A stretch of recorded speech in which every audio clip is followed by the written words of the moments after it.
All right, here we go.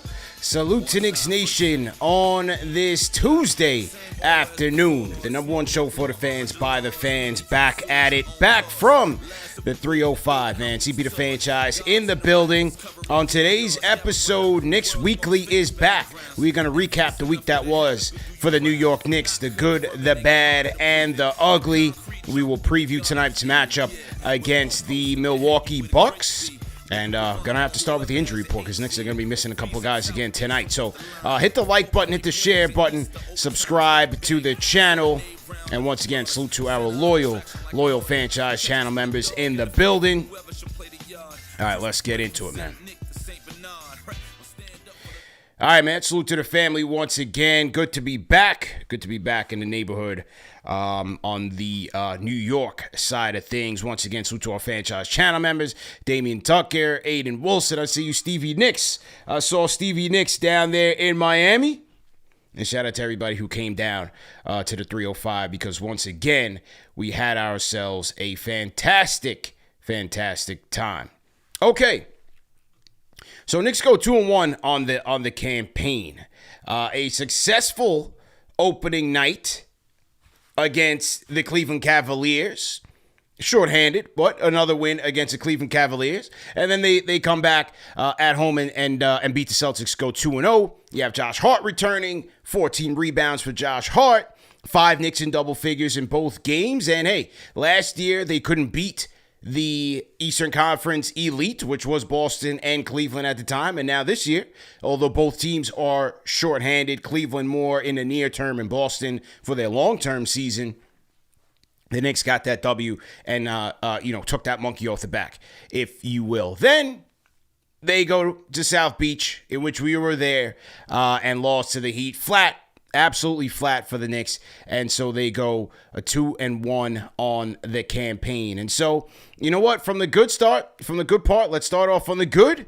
Jalen Brunson, our KFTV Player of the Week, Captain Clutch, returned with a fury, 33 points per game in his return this season, 5.7 rebounds, only 4 assists. Got to get that up, but Cap so far has been had shot the ball well, especially in Miami where he went 14 of 26 and 24-26 from the free throw line. Did Jalen Brunson go? Captain Clutch, Jalen Brunson go. So while a lot has been made about Brunson and his role in the offense, his average time of possession is down a little bit from last year. Last year's season average was about 8.6 seconds with the ball in his hands, and the average time with the ball in his hands, and now he's at about 7.8 or so. He's at about 7.8 or so. So, it's a little bit less. However, his usage is still up there. And his assisted on rate, it has not been as high. And so they've got to continue to be looking for him in the offense, getting him some good looks.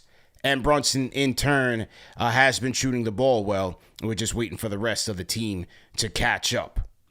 And I said 8.6 seconds, 8.6 minutes. 8.6 minutes per game on the time of possession. And last year was 8.6 minutes. This year he is at about, I think, 7.9. So a little bit less. Just a little bit less. The Miami game was indicative of how things were going in the 3 games. He had a great outing, was cooking the entire time, and then those non-Brunson minutes, as soon as he comes out the game, things kind of went haywire a little bit. And I thought that was one of the big reasons why the Knicks had lost that Heat game. But nevertheless, Brunson being a player of the week candidate by the NBA, Giannis did win it. He had a good and efficient week for the Knicks. So that's one good. Another good, hey, so far, again, only 3 games. The Knicks defense seems to be a little bit ahead out of the offense right now. And I say a little bit because, defensively, they weren't all that good to close out against Miami. However, against Cleveland, against the Celtics, I thought they were pretty decent. I thought the Knicks were pretty decent defensively for most of those games. Again, Miami, things got away from them But, right now, number 4 in defense. And yes, you can say both Cleveland and Boston were a bit shorthanded. And so that's why you kind of have to take these ratings in proper context, right? Like if Cleveland doesn't have their full arsenal, their full 3-point arsenal, and Boston is not the same team as they were, which is, again, another high-octane offense, then those numbers can be a little bit skewed. But nevertheless, I thought the Knicks did a pretty decent job. And when you talk about doing a good job, they did a good job on the boards. All things considered, not having Mitchell Robinson for these 3 games so far, I think the Knicks, from a defensive rebounding standpoint, have been pretty good. They have not really, missed a block nest monster in that regard. Now, Josh Hart's 14 rebounds against the Celtics certainly accounted for a lot of that. However, I thought also that the guards were also doing a good job of rebounding. So, that's certainly a good sign for them defensively. From an other player standpoint, I thought Mikal Bridges had a pretty good week to start off. He's been shooting the ball pretty efficiently. Although the 11 attempts that he got in the Miami game, I thought they could have went to him a bit more, especially when outside of Brunson, nobody else really had it going. I would have loved to have seen the Knicks go through Mikal Bridges a little bit more in that Miami game. But overall, I like how, Mikal Bridges is attacking things. I like his effort on the defensive end. And I like how he's looking offensively, man. What do you guys think about Mikal Bridges so far through the 3 games? And what's so funny, especially on the defensive side, the Knicks have been giving out those defensive player of the game. I don't know if you guys saw that on Twitter with the Knicks and their and the Tims, but they've been giving out the Timberland awards and the construction hat to the players of the game. And Mikal Bridges says he wants in on the fun, man. Mikal Bridges said he got snubbed on the player of the game, so that adds to the locker room camaraderie. And Mikal Bridges is trying to get into the mix. But overall, I liked his week. As you see, OG Anunoby and Jordan Clarkson were the 2 previous recipients. And here was Mikal Bridges. They interviewed Mikal Bridges in Milwaukee about that. And here's what Mikal Bridges had to say. Here we go. I know you haven't gotten it yet, but the defensive player of the game. What do you think of Coach implementing that, and what spirit has that brought to the locker room? It's great. I had mine in preseason. Oh, yeah, so. okay. I think I've been snubbed a couple times. I get my honorable mention before. So. Were they giving Tims in preseason? Nah, they made that beginning, so I missed on that part. All right, so that was Mikal Bridges playing it off. But yeah, so far so good. I think Mikal looks good. Deuce, and according to Ian Begley, shout out to our guy Ian Begley, friend of the program, Knicks Insider. Deuce is out again tonight.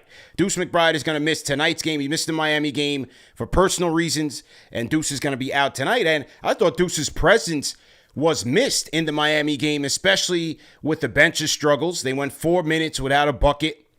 And this underscores the importance of Deuce McBride for the entire season to be the leading guy for this Knicks bench. Deuce, we were talking about Hart, we were talking about Clarkson, but if Mike Brown intends to start Deuce, or bring him off the bench rather, if Mike Brown intends to bring Deuce McBride off of the bench, I think Deuce McBride is the most important player because of his potential offensively and defensively for this Knicks bench. And that's why you saw Mike Brown insert him as a starter in the Celtics game to see how that would impact the Knicks spacing and enhance the offense, because Deuce can provide a little bit extra playmaking, and obviously his off-ball scoring threat is his biggest strength. But you saw where he was sorely missed against Miami, and he's going to be missed win or lose against the Milwaukee Bucks tonight. I like how Deuce has started off the season. He started off the Cavs game very well. I believe he had like 12 or 14 points off the bench. And then as a starter against the Celtics, even though the stat sheet didn't reflect it, I like Deuce's overall floor game playing with that starting lineup. So Deuce is going to be very important here for this team. And so we wish him well. Hopefully everything is good on that side. but Deuce McBride was is out tonight against the Milwaukee Bucks. So those were kind of like the four things that I liked this week. Brunson looking good. Defensively, so far, we take the sample size into context. We take the sample into context and the sample size. So far, the defense, Deuce, Mikal, Bridges. All right, so in just a second, we're going to talk about some of the things that I did not like. All right, so we're going to talk about that in just a second. Salute to everybody in the chat. Once again, hit the like button, hit the share button, subscribe to the channel. I see my Fanchise channel members in the building and rocking with us heavy. Stevie Knicks was at Black Market Bayside out there in Miami, man. Miami was a great time. Shout out to J.R. Acosta in the chat. The CP, it was awesome meeting you at Black Market. Shout out to J.R. Acosta. Definitely appreciate you. Yeah, man. Salute to everybody who tapped in with us out there at Black Market Bayside, man. We had an absolute blast over there. But had to have been about 200 Knicks fans that were in the building at the KFTV pregame meetup at Black Market Bayside, man. We were out there on the water. Nice double deck restaurant, inside, outside. We had the football game on and a nice pregame vibe. Knicks fans were able to connect with one another and continue to build. And it's always good to see some of the familiar faces that make it year after year. Shout out my guys, Corey. Shout out to Jay, Rebecca, our people, our gracious Miami hosts. So it's always good to see a lot of the familiar faces that were out there. And shout out to everybody who pulled up at Black Market Bayside. And damn, I come back, and it's, first off, I'm glad I even made it back. Because, boy, that flight home, what do they call them things? The white knucklers? Where you're grabbing on for dear life? Yeah. Oh, boy, that flight home was rocking. And not in a good way. Not in a good way. So I just thank God I made it home in one piece. Yeah, last night was one of them ones. But yeah, man, I had a good time. I was out at the pool all day yesterday, recovering, chilling in the sun, come back. It's like 50 degrees and balmy here in New York. Happens that fast.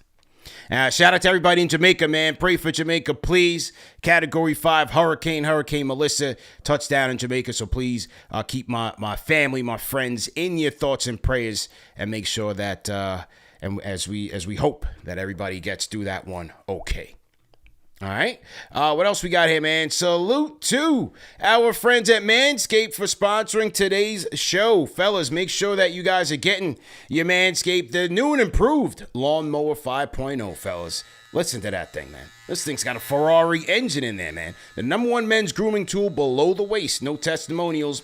Skin-safe technology so you can get pretty close without, those nicks. And those are the bad nicks, not the good nicks. Okay, it's got an LED spotlight. You could do it in the dark, whatever you're into. There's the light. Just turn it on for you. Boom. So you can do it in the dark if you need to. It is waterproof as well, so you can take care of that in the shower. And a great battery life. This Lawnmower 5.0, man. This thing is blinging.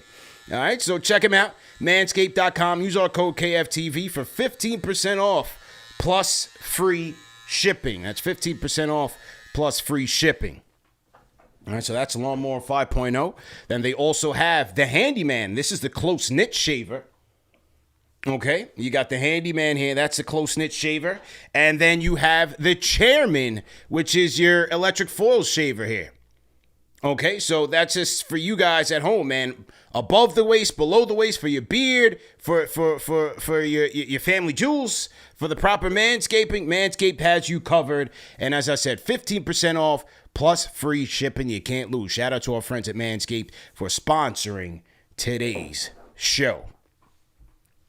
Okay, so we talked about the good things. Now, some of the things that we wanted to take a look at after this first week.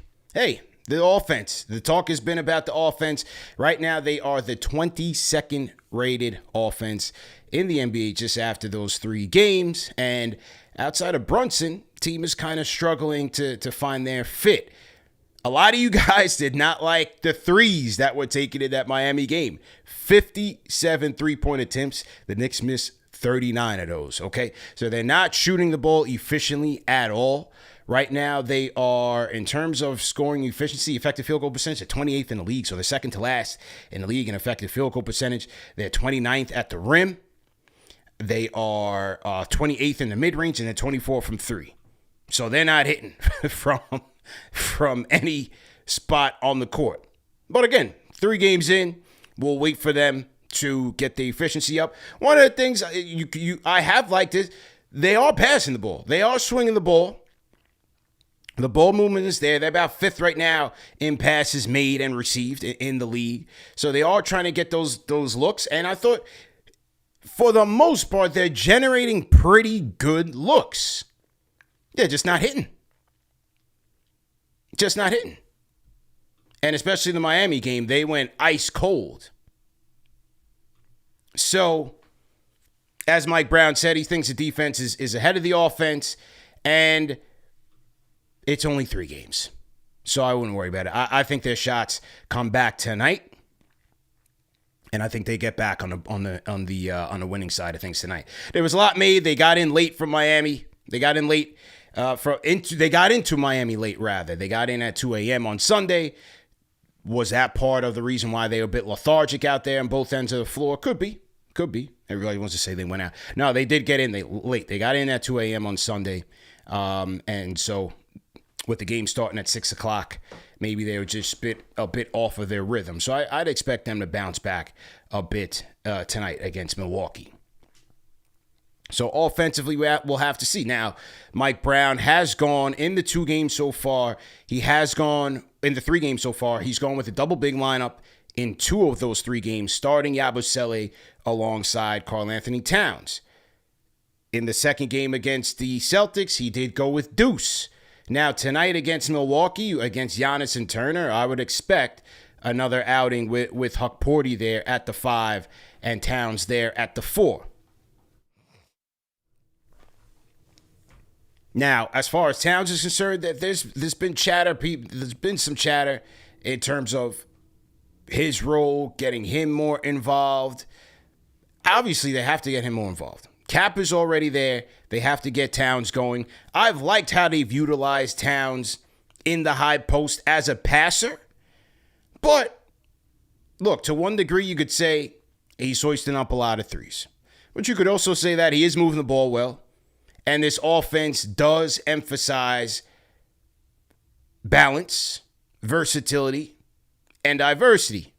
So, does he need to get a little bit more aggressive? Yeah, I think so, especially, when you're playing these teams and Cap is the only one delivering. And the fact that he's just out there, especially like against Miami, where he's out there, hoisting threes up, that's not really ideal.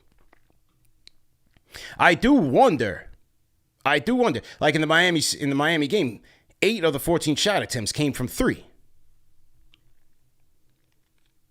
I do wonder with Towns, could it be the quad?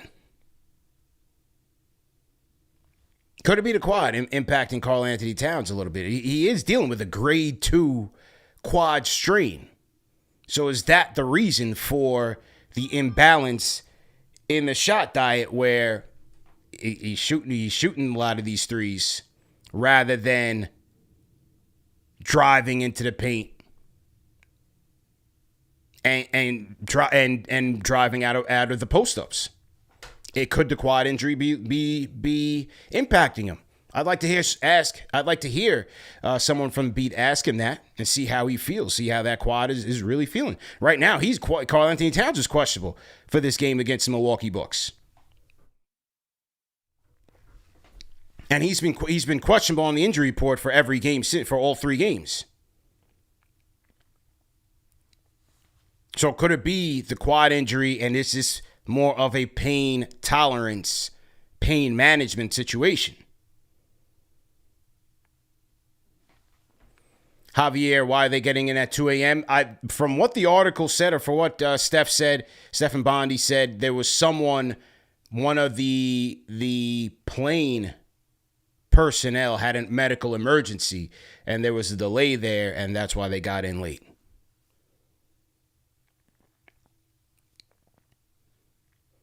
So far, no. Junior Karoma, is Towns going to be out? No, I don't think that was a report. I think he's just questionable for right now. But at the end of the day, he's still rebounding well. I mean, he averaged 20 and 14 this week. I mean, he averaged 14 rebounds so far these first 3 games. So it's Karl-Anthony Towns is not struggling in every facet of the game. It's just his scoring is a little bit down, and the 3-point attempts was a little bit clunky in that loss against Miami Heat. 3 games. We'll have to see how he bounces back. Eddie Suarez, who's covering Giannis tonight? I'd have to think OG. I'd think the dog gets that matchup tonight. He typically does, and he typically handles the assignment pretty well. Now, Giannis is the first and the reigning Eastern Conference Player of the Week. 36 points, 16 rebounds, 7 assists for Giannis, and the Bucks are also 2-1. All right, so the dog is going to have his hands full tonight. Let's see if he is ready. So let's take a look at Milwaukee Bucks. Let's see who they might be rolling out tonight. Let's take a look at this. Bucks depth chart. Okay, Kevin Porter, AJ Green, Gary Trent. Yeah, I think that I have to think the dog is going to handle that assignment. You don't want to put Cat on Giannis.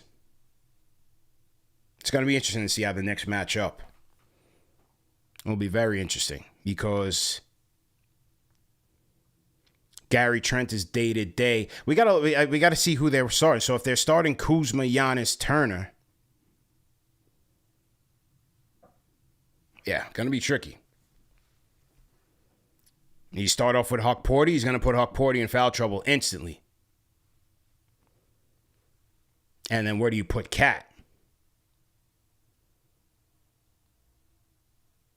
So, yeah, we'll see. I mean, you probably have to put Cat on Kuzma.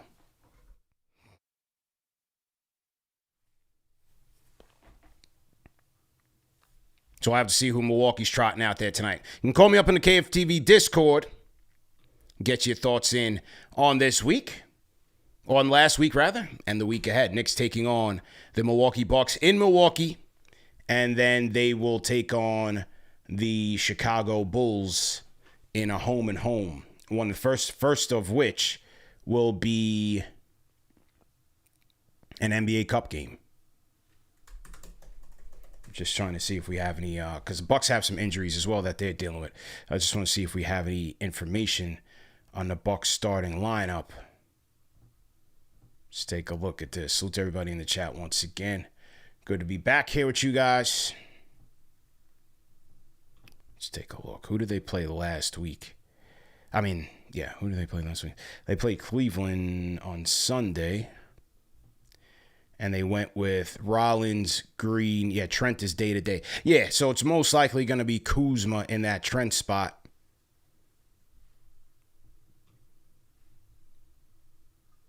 So you might have to put Cat on Kuzma, OG on Giannis, and then Huck on Miles Turner.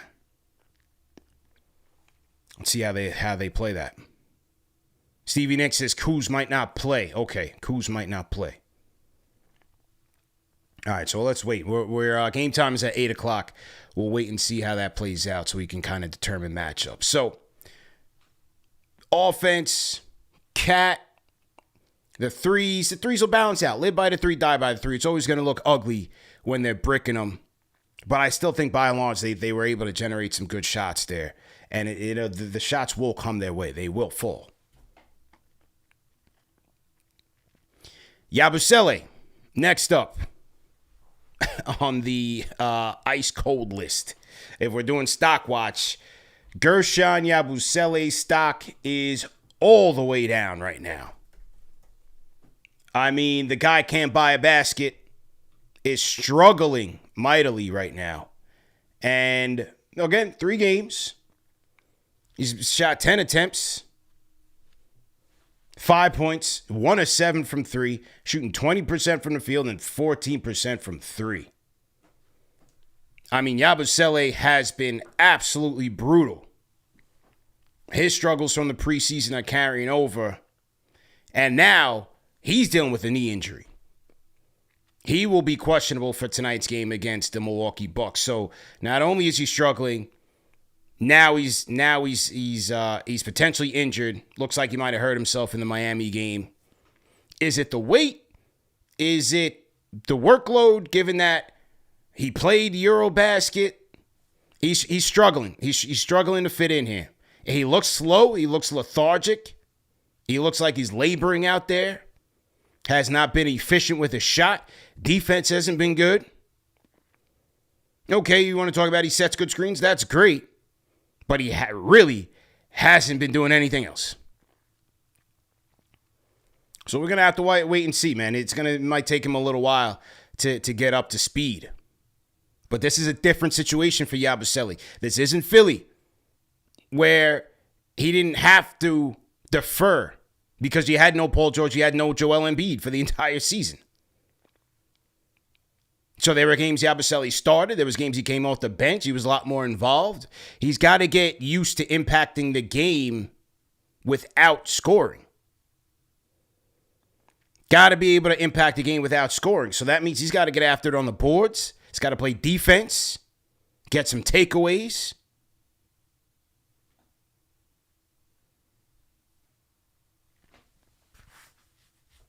And then get buckets. You got to get busy out there. Julio says he was 38% from three last year. Yeah, absolutely. Give it time. Yeah, it's only 3 games.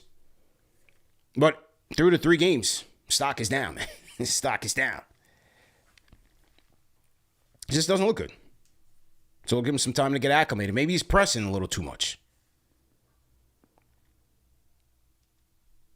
And again, he is a guy who you have to set up. You have to find him. You have to feed him as well. The second unit had a couple good games. The first 2, Miami wasn't all that great. Yeah, Clarkson go 2 for 11, 8 points, 2 assists. Josh Hart, 6 points, 5 assists. Tyler, no assists, 2 of 6, 1 of 4 from downtown. He had a tough turnover late in the second half. You gotta set Yabu up, man. Gotta set him up. So we'll see if does he even play tonight is the question. And then he's got to get into a groove, but it's got to start by trying to impact the game in different ways. Right now, he's not scoring. He's not playing defense either. So to everybody in the chat once again, hit the like button, hit the share button, subscribe to the channel. Call me up in the KFTV Discord if you want to chop it up, man. If you want to talk Knicks taking on the Bucks tonight at 8 p.m. on Peacock. You know, you got to have the whole chart now. Everybody's got to have the chart up in the house. Like, you know how you got the kids and you put, like, the days of the week to make sure the kids know what's going on and they're on schedule. We're training them to be on schedule. Yeah, well, with the NBA, you got to have your chart out.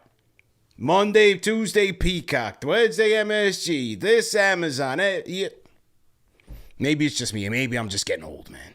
I think I'm just getting old, man. It's not for the faint of heart. Salute to everybody in the chat. Shout out to the Philosopher Steak, $5 super chat. Salute. He says, salute, man. CP, salute, man. He's okay. Miss you on post game. Okay. Shout out Omar from the Bronx. Shout out Omar, man. Appreciate you, Omar. Appreciate you, man. You know, we try, man. We try. We try to get to the post games after we go to the game. The pregame was great. The game was good. The vibes were good. They lost the game. I try to get the post game, but you know, it's Miami, man. It's Miami, man. You know, we're only there for a short time. We just there for a short time, not a long time. So we got to get out into some extracurriculars. Me and the lady went out.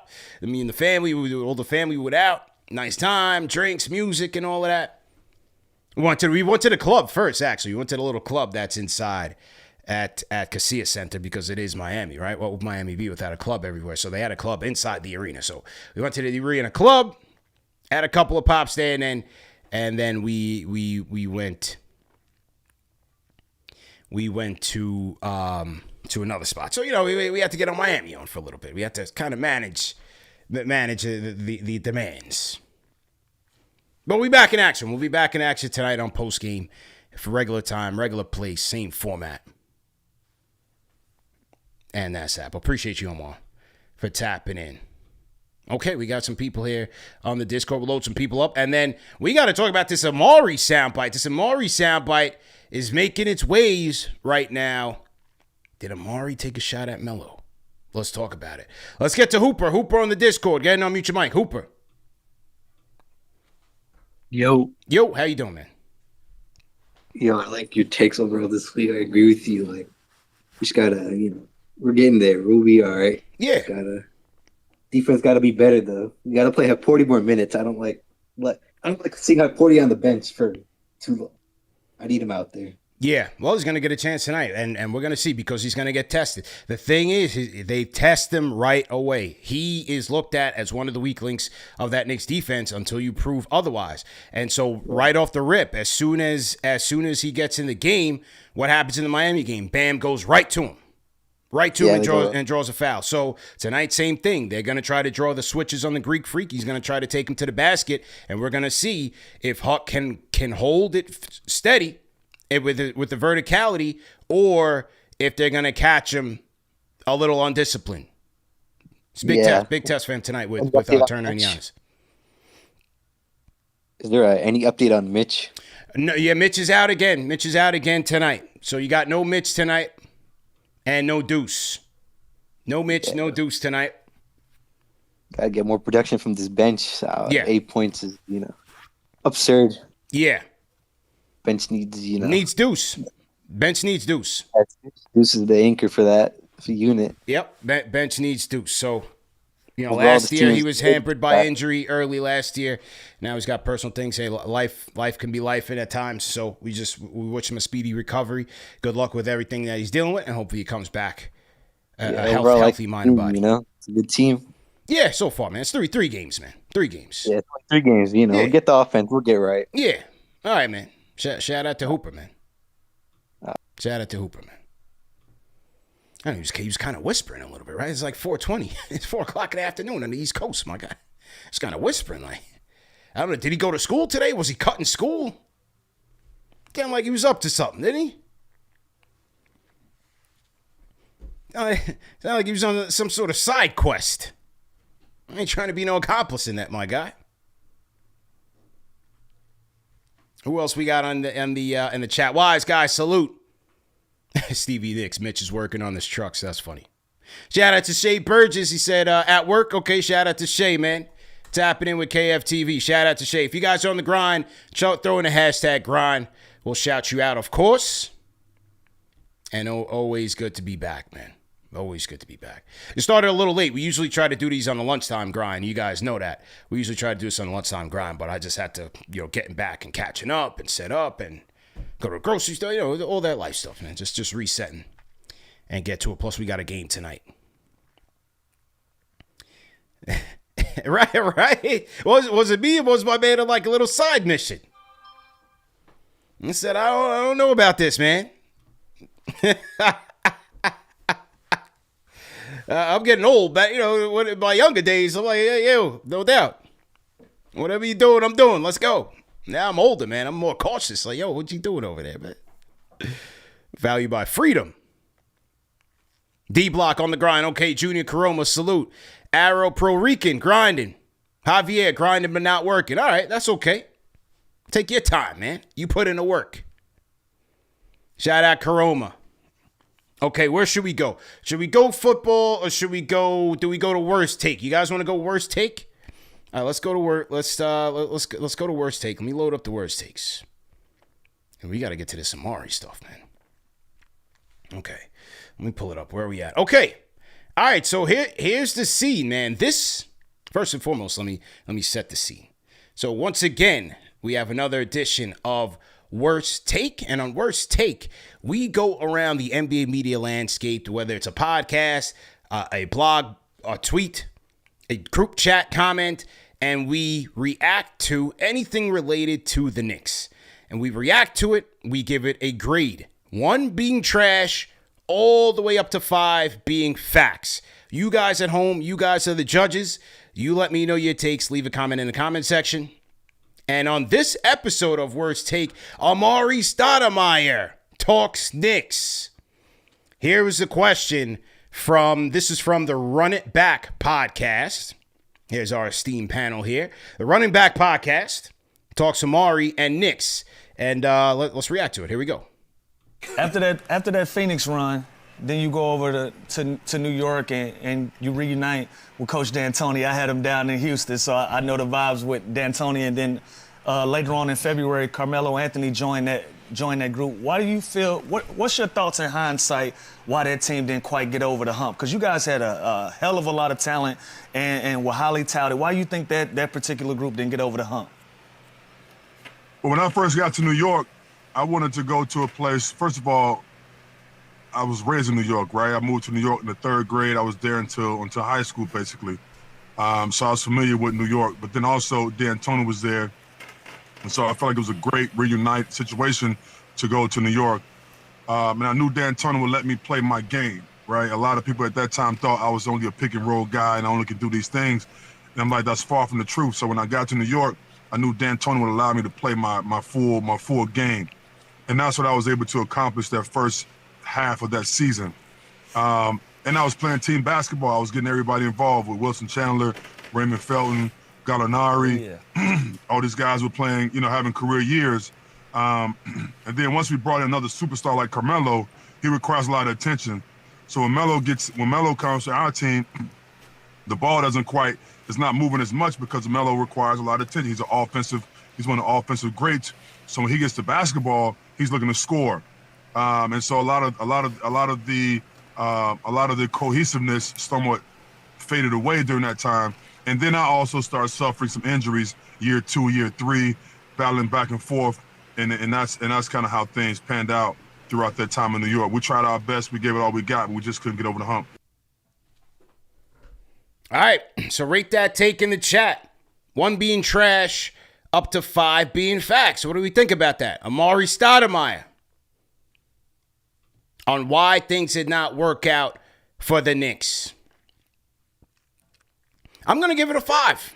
I'm going to give it a 5, being facts. I think a lot of fans were tighter at stat. I'm going to give it a 5. I thought he spoke facts. He spoke his truth. And he spoke a lot of what we all knew here in New York. So let's break this thing down bit by bit. Where a lot of the soundbite is generating reaction is the Melo take. He was right. Carmelo was a tough fit here with the Knicks because of his offensive strengths and tendencies. It was not easy. We all saw that neither one of those guys could coexist as a tandem as much as we wanted it to. It could never work. D'Antoni couldn't get it to work. Woodson couldn't get it to work. What's also true is that they didn't have the players to play with to have a sustainable success and a sustainable program here during their careers together. They didn't have the players. The front office panicked. They tried to save face from the LeBron decision fiasco. They got desperate, brought Amare in here, got desperate, pushed the button early to trade for Carmelo, gutting the depth. And so when he got here, there was nobody to play with until the 2012-2013 season when they had all of the veterans and they got the 54 wins and made it to the 2 seed. So the idea that it was Melo's fault because he wasn't passing the ball to Jared Jeffries, I'm not passing it to Jared Jeffries either. Go get buckets. No, I'm not passing it to Billy Walker, Sean Williams, and those guys. Go get buckets, and that's what Melo did. 50 points on straight jumpers, 63 points, franchise record. Melo did his job. He showed up every night, did his job. They made the playoffs 3 years in a row with a scrappy team every single year. Win, lose, or draw, Melo held himself accountable. Flaws and all. When they finally did put talent around him, the team was good. They won 54 games. They got to the second seed. And had they not lost the first game against the Pacers, they might have won that series. And you never know what they could have done with the Heatles. Maybe they challenge them for a game or two. So when you finally add Jason Kidd, Rasheed Wallace, Marcus Camby, Kurt Thomas, Pablo Prigioni, when you finally add smart veteran players, the team was good. Melo also had good teams in Denver when they had a solid supporting cast. The Knicks did not have the supporting cast to be a great team. And lastly, as Amare said, the injuries derailed everything. Everybody knew when the Knicks got Amare, it was a ticking time bomb. It was only a matter of time before his body betrayed him. He had a fantastic run the first half of the season, just as he said. Remember when he dropped 30 points for 9 consecutive games? He was at an all-star level. He made the all-star team. He was incredible. He was an MVP caliber player during that first half. Fantastic. But his body betrayed him. And every year after that, it got worse and worse and worse. He has the back injury in the pre-games of Game 2 in the Boston series after dropping 28 in Game 1. Carmelo, despite that, tries to win the game for them. They couldn't win it. They get swept. The Heat series, the next year, he punches the fire extinguisher, chops his hand up, and is good to nobody for the rest of the series. The next year with the Woodson team, he has the knee debridement, and his knee just basically just shot out from him. His knee just shot out from underneath him. But Amare held himself accountable in that clip. He said he got injured. And that, to me, when people go back on that time and want to blame Melo, I always say the biggest problem with that era was Amare's injuries. To me, that was the biggest problem. Couldn't stay healthy. Because you can argue the fit, well, with two talents like that, the talent alone, they might have been able to make it work to a certain extent. But he wasn't even available to try it out.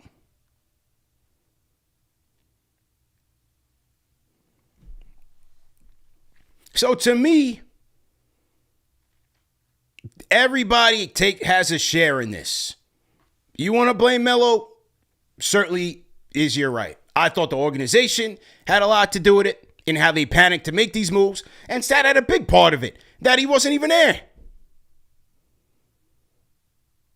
Can't help how your body betrays you. The fire extinguisher thing was just stupid, but the rest, you can't help how your body breaks down. He wasn't sustainable.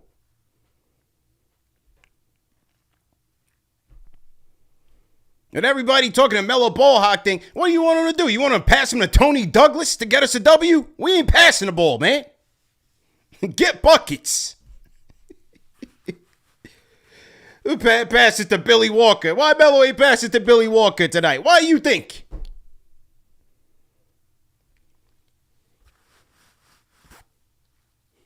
It's Melo's fault because he didn't make Mindaugas Kuzminkas a better player.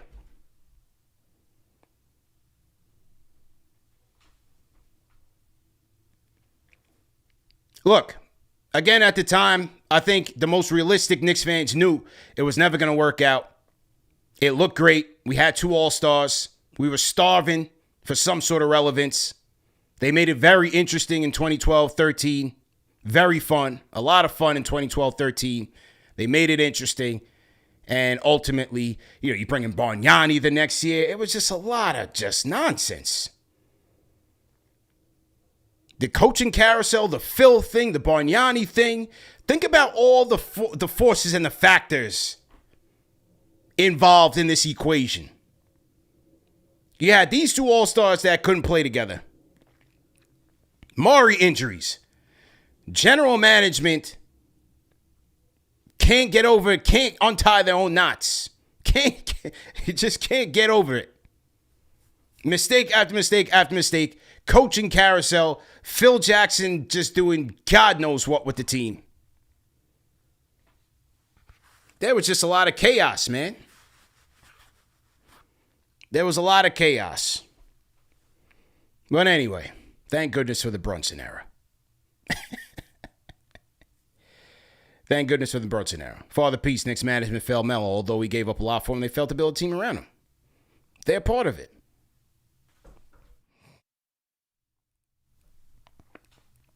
Should they have amnestied Amare, the CP3 thing, the Tyson thing? I thought Tyson was great for the Knicks, so I would have made the Tyson deal all over again. I like Tyson with the Knicks. That was a good move.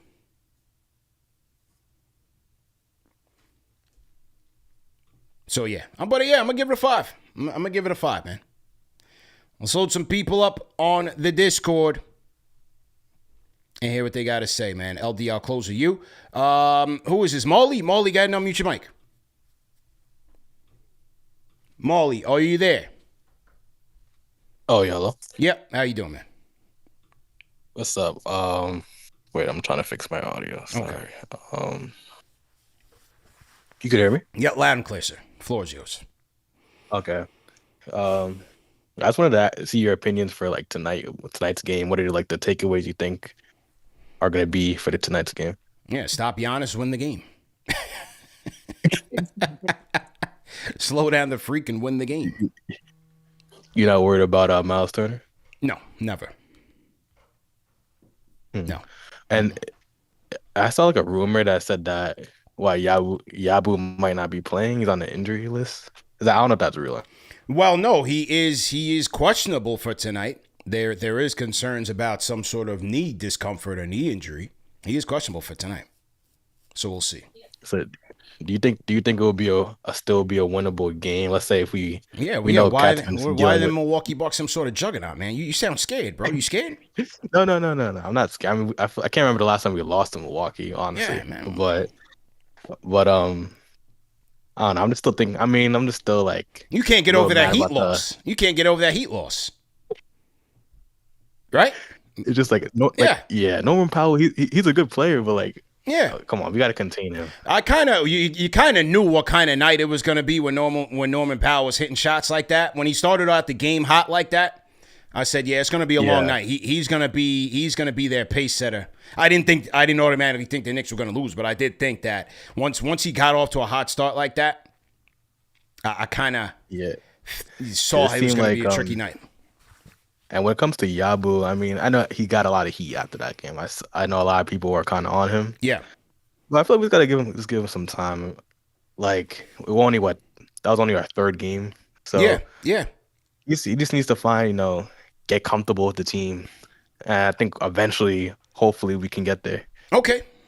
So, appreciate the call. Yeah, that's all I had to say. Appreciate the call. Ollie on the Discord. Yeah, he's nervous, man. He's nervous. I saw a lot of nervous energy in the comment section after the one loss. This ain't it. We're not a championship team. Mike Brown, the system. All it took was 3 games and a loss.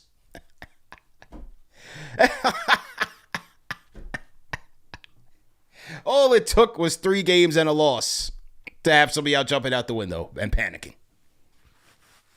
LD, come on, man. Talk us off the ledge here, LD. LD, are you there? Oh, we lost LD. What happened to him? We lost LD. Yeah, the Doomers came out after game 3, AP.